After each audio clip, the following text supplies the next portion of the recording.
A reading from 1 Kings chapter 1. King David was now a very old man, and although his servants covered him with blankets, he could not keep warm. So his officials said to him, "Your Majesty, let us find a young woman to stay with you and take care of you. She will lie close to you and keep you warm."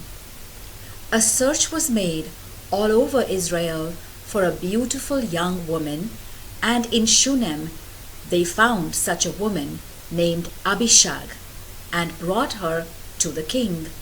She was very beautiful and waited on the king and took care of him, but he did not have intercourse with her. Now that Absalom was dead, Adonijah, the son of David and Haggith, was the oldest surviving son. He was a very handsome man. David had never reprimanded him about anything, and he was ambitious to be king. He provided for himself chariots, horses, and an escort of 50 men. He talked with Joab, whose mother was Zeruiah, and with Abiathar the priest, and they agreed to support his cause. But Zadok the priest, Benaiah, son of Jehoiada, Nathan the prophet, Shimei, Rei, and David's bodyguards were not on Adonijah's side. One day, Adonijah offered a sacrifice of sheep, bulls, and fattened calves at Snake Rock, near the spring of Enrogel. He invited the other sons of King David and the king's officials, who were from Judah, to come to this sacrificial feast. But he did not invite his half-brother Solomon, or Nathan the prophet, or Benaiah, or the king's bodyguards. Then Nathan went to Bathsheba, Solomon's mother, and asked her, "Haven't you heard that Haggith's son Adonijah has made himself king? And King David doesn't know anything about it. If you want to save your life and the life of your son Solomon, I would advise you to go at once to King David and ask him, 'Your Majesty, didn't you solemnly promise me that my son Solomon would succeed you as king? How is it then that Adonijah has become king?'" And Nathan added, "Then, while you are still talking with King David, I will come in and confirm your story." So Bathsheba went to see the king in his bedroom. He was very old, and Abishag, the young woman from Shunem, was taking care of him. Bathsheba bowed low before the king, and he asked, "What do you want?" She answered, "Your Majesty, you made me a solemn promise in the name of the Lord your God that my son Solomon would be king after you. But Adonijah has already become king, and you don't know anything about it. He has offered a sacrifice of many bulls, sheep, and fattened calves, and he invited your sons, and Abiathar the priest, and Joab the commander of your army to the feast, but he did not invite your son Solomon. Your Majesty, all the people of Israel are looking to you to tell them who is to succeed you as king. If you don't, as soon as you're dead, my son Solomon and I will be treated as traitors." She was still speaking when Nathan arrived at the palace. The king was told that the prophet was there, and Nathan went in and bowed low before the king. Then he said, "Your Majesty, have you announced that Adonijah would succeed you as king? This very day he has gone and offered a sacrifice of many bulls, sheep, and fattened calves. He invited all your sons, Joab the commander of your army, and Abiathar the priest, and right now they are feasting with him and shouting, 'Long live King Adonijah!'" But he did not invite me, sir, or Zadok the priest, or Benaiah, or Solomon. Did your majesty approve all this and not even tell your officials who is to succeed you as king? King David said, Ask Bathsheba to come back in. And she came and stood before him.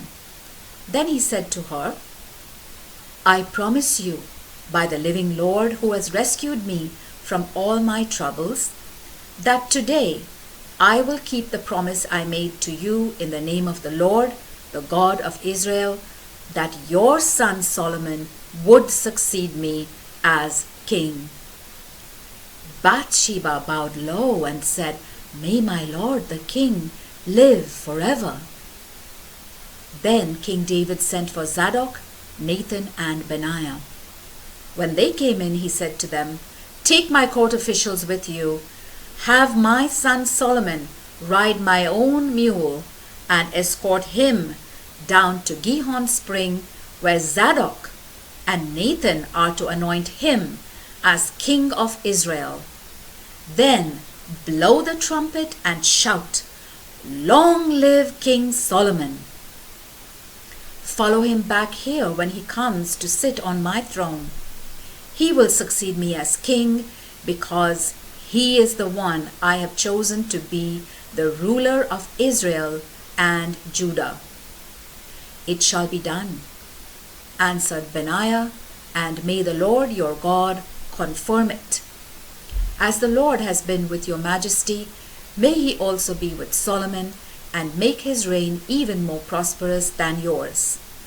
So Zadok, Nathan, Benaiah, and the royal bodyguards put Solomon on King David's mule and escorted him to Gihon Spring.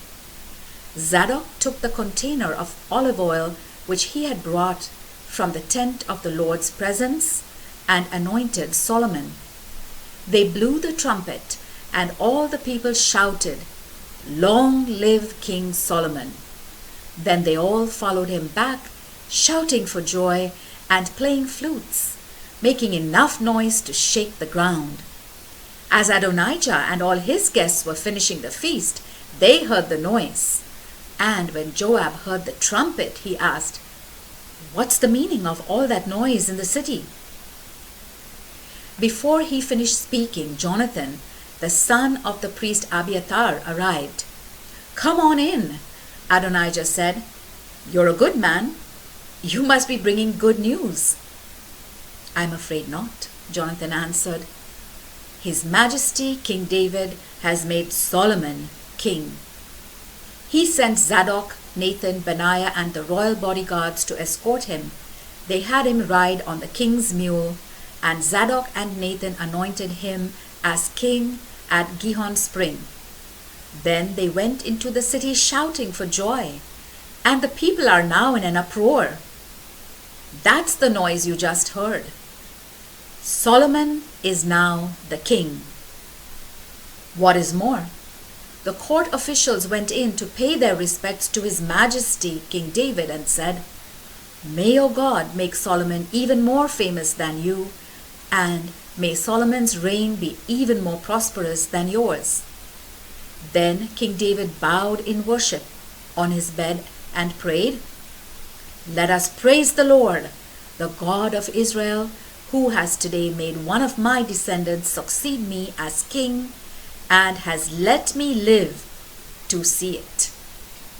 Then Adonijah's guests were afraid, and they all got up and left, each going his own way.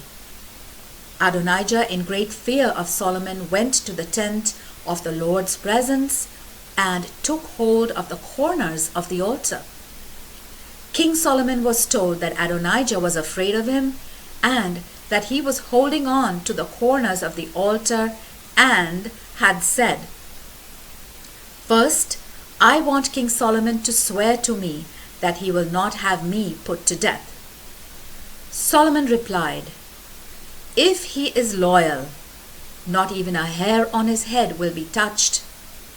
But if he is not, he will die. King Solomon then sent for Adonijah and had him brought down from the altar. Adonijah went to the king and bowed low before him, and the king said to him, "You may go home." The word of the Lord.